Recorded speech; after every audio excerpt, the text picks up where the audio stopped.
People have sometimes asked why there are gay pride events when there aren't any sort of corresponding straight pride events. Some have even wondered why anyone would take pride in something that they weren't responsible for. And that's a good question, but the idea of pride isn't meant to treat being gay or straight as some kind of accomplishment on our part. Instead, taking pride in being gay is a response to the people who would want us to be anything but proud. There are some people out there who'd like it if we were ashamed of ourselves. They'd prefer that we keep this a secret for our entire lives, or better yet, that we didn't exist at all. To them, being gay should be seen as something unmentionable and not suitable for polite conversation, and they certainly don't want us to be okay with who we are. Taking pride in being gay serves as a direct response to the people trying to shame us into silence. It means rejecting the idea that it should be some kind of terrible secret for us to hide. So we don't hide. We have a massive public celebration of our lives. If people are going to condemn us for who we are, this is our answer to that. It's not about being proud of the fact that you just so happen to be gay. It's about being proud of living openly and without shame in a world that stands against you. It's a spirited declaration that we do exist, we're okay with being gay, and there's nothing wrong with that.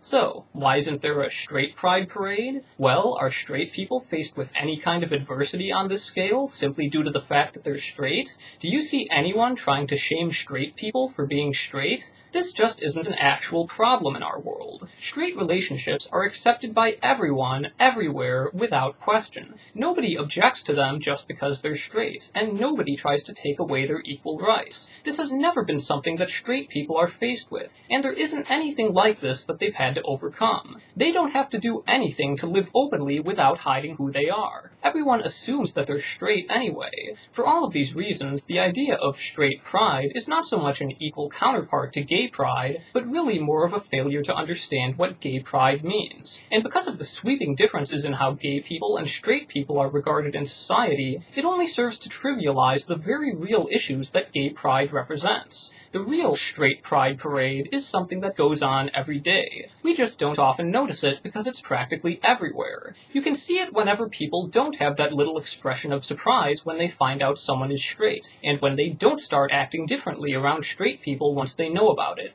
You see it when straight people can have access to a marriage license anywhere without having to engage in a decades-long campaign for their relationships to be legally recognized. You see it when straight teenagers never have to hide it because they're universally accepted for who they are, without being told it's just a phase or getting sent to reparative therapy to cure them of their sexuality. You see it every time churches celebrate straight people and their relationships instead of reviling them. You see it when straight teachers and coaches and scout leaders aren't considered a threat to children because of their sexuality. And you can see it when your family doesn't try to keep it a secret that you're straight. That is the straight pride parade, and it's happening all the time. You just have to pay attention. And gay people would really like to be a part of that, because there's no reason why all this should be the exclusive province of straight people. But until that's possible, there's a reason why we have our own parades.